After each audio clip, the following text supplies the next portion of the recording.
selamat datang di YouTube channel aku, Brigita Novianti Butar-Butar dengan NIM A1D117017 Universitas Jambi.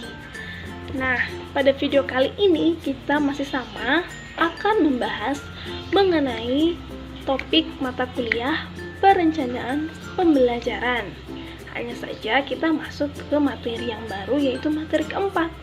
Nah, tunggu sebentar, kita kilas balik dulu ya teman-teman semua, supaya kalian nggak lupa dan selalu nonton video aku. Yang pertama kita udah bahas mengenai kompetensi guru. Yang kedua kita juga udah bahas mengenai KKO, kata kerja operasional. Yang ketiga kita membahas mengenai pendekatan saintifik. Dan sekarang topik yang baru yaitu materi keempat tentang pendekatan mikir. Baiklah, dalam video kali ini teman-teman semua jangan skip ya, kita dengerin dari awal sampai dengan akhir sehingga kita bisa menambah wawasan baru, karena pendekatan ini pendekatan yang baru dibuat oleh sebuah fondasi pendidikan. Yuk kita dengar sama-sama. Jadi pendekatan mikir, minggu lalu kita udah bahas mengenai apa itu pendekatan, sedang sekarang kita fokus ke kata mikir. Mikir itu akronim dari kata M, mengalami, I, interaksi, KI, komunikasi, dan R-nya adalah refleksi. Jadi ada 4 kata yang menyusun kata mikir. Nah, jadi di sini kita akan bahas apa sih langkah-langkah mikir itu tadi? Apa saja sih yang dikerjakan di dalamnya, di dalam 4 langkah tadi. Baik, kita akan bahas satu-satu ya teman-teman. Yang pertama yaitu mengalami. Dari kata mengalami kita bisa membayangkan apa sih yang dilakukan dari kata mengalami. Jadi mengalami ini dimana peserta didik melakukan, mengamati, melihat, maupun sampai melakukan percobaan. Biasanya di sini guru-guru sudah menyusun sederet daftar pertanyaan yang nantinya akan digunakan peserta didik untuk memecahkan suatu masalah. Jadi di sini tugas guru sebagai fasilitator ataupun sebagai orang yang mengamati atau mengawasi peserta didik dalam melakukan kegiatan mengamati ini. Nah, yang kedua kita masuk ke langkah yang kedua yaitu interaksi yang dilambangkan dengan I. Nah, dari kata interaksi kita bisa membayangkan apa sih interaksi itu. Interaksi itu berarti adanya hubungan, adanya keterkaitan satu dengan yang lain. Jadi di dalam kegiatan interaksi ini kejadiannya dapat dicontohkan seperti kegiatan berdiskusi. Terus juga kegiatan tanya jawab. Tanya jawab ini biasanya terdapat di diskusi ya teman-teman. Kemudian juga bisa memberikan komentar. Contohnya guru membentuk beberapa kelompok, kemudian kelompok tersebut mengemukakan pendapatnya masing-masing dan kelompok lainlah yang memberikan komentar. Kemudian juga ada kerjasama. Kerjasama ini ada banyak ya contohnya kerjasama dalam belajar maupun juga melakukan sesuatu praktek atau hal-hal lain. Kemudian juga menjelaskan hasil kerja. Nah, ini biasanya juga terdapat di diskusi kelompok. Biasanya di dalam satu kelompok itu pasti ada saja peserta didik yang kurang memahami atau lambat dalam memahami sebuah materi. Nah, disinilah tugas diskusi berperan, tugas interaksi berperan. Mereka saling bertukar pikiran. Ketika ada temannya yang kurang mengerti, maka peserta didik yang sudah memahami tadi membantu temannya yang kurang mengerti, maka terjadilah sebuah interaksi. Nah, kemudian juga di dalam interaksi ini juga kita bisa menjelaskan hasil kerja. Menjelaskan hasil kerja ini ke beberapa kelompok biasanya. Ini juga termasuk ke dalam kegiatan diskusi. Kemudian juga menjawab pertanyaan guru. Jadi di sini interaksi itu bukan hanya terjadi peserta didik sesama peserta didik, tetapi juga interaksi harus terjadi antara guru dengan peserta didik. Jadi adanya interaktif, adanya keaktifan di dalam kelas sehingga kelas tersebut tidak monoton. Nah, kita masuk ke langkah yang ketiga, yaitu tentang komunikasi. Dari kata komunikasi kita bisa berpikir bahwa komunikasi itu berarti ada dua orang yang kita ajak berbicara. Jadi komunikasi ini menyampaikan pesan. Nah, apa aja sih kegiatan di dalam komunikasi ini? Di dalam komunikasi ini kita bisa contohnya seperti demonstrasi. Contohnya ada guru, ada materi yang harus mewajibkan siswa untuk berdemonstrasi di kelas, maka ini termasuk ke dalam komunikasi. Ada pesan yang ingin disampaikan ke teman-temannya yang lain. Nah, kemudian juga bisa menjelaskan ada banyak sekali ya teman-teman. Ini biasanya di muatan mata pelajaran bahasa Indonesia, seperti membacakan puisi juga, kemudian juga bercerita tentang kegiatannya sehari-hari, ataupun juga menceritakan pengalaman pribadinya. Nah, ini termasuk ke dalam komunikasi. Kemudian juga bisa melaporkan. Nah, ini melaporkan melaporkan hasil diskusinya.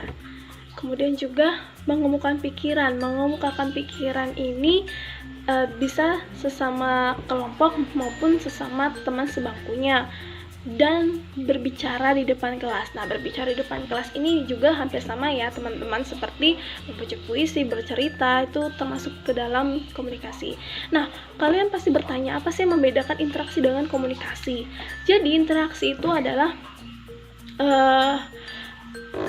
hubungan ataupun terjadi juga komunikasi sesama kelompok.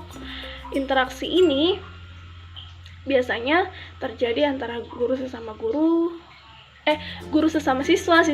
siswa kepada gurunya. Nah, komunikasi adalah hasil diskusi atau interaksi yang telah dilakukan di dalam kelompok tadi, teman-teman. Jadi setelah mereka mengamati, kemudian dilakukanlah interaksi. Apa sih yang salah, apa sih yang kurang mengerti, apa sih langkah-langkah selanjutnya. Nah, jadi setelah dilakukan interaksi, maka dikomunikasikanlah di depan kelas. Dikomunikasikan di depan kelas, di depan guru maupun di depan teman-teman yang lain. Terus barulah terjadi interaksi lagi, memberikan komentar. Jadi interaksi dan komunikasi itu berbeda ya teman-teman semua. Kemudian kita masuk ke R, refleksi. Refleksi ini adalah memikirkan kembali hasil kerja atau pikiran individu, pikiran peserta didik sendiri. Jadi di sini refleksi itu menghayati, merenungi materi-materi sebelumnya yang telah dilakukan. Nah, jadi selama satu proses pembelajaran itu ditutup dengan kegiatan refleksi. Contohnya di dalam kegiatan refleksi ini guru bisa tanya jawab kembali mengenai materi tadi, ataupun menanyakan apakah peserta didik ada yang kurang paham dengan materi tersebut. Kemudian juga menanyakan bagaimana perasaan peserta didik selama mengikuti pembelajaran, senangkah, kecewakah, atau ada hal-hal yang lain dirasa kurang. Jadi di sini refleksi ini gunanya untuk meningkatkan kualitas pembelajaran.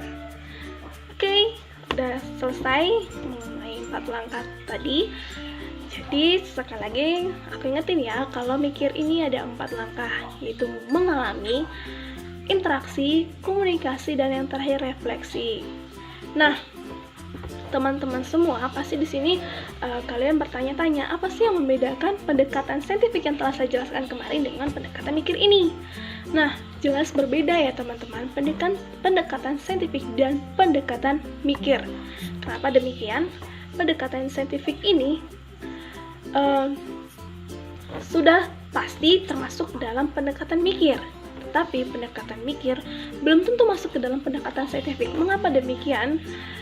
Karena di dalam pendekatan saintifik di sini sangat-sangat ilmiah, di mana peserta didik dituntut agar berpikir kritis maupun memecahkan masalahnya sendiri. Tetapi di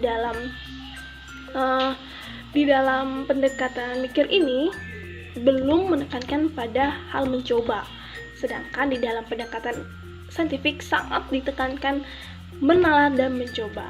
Jadi di sini sangat berbeda ya teman-teman. Oh ya, sekelas info, jadi pendekatan mikir ini pendekatan yang disusun oleh Tanoto Foundation. Jadi sekilas informasi, apa sih Tanoto Foundation ini?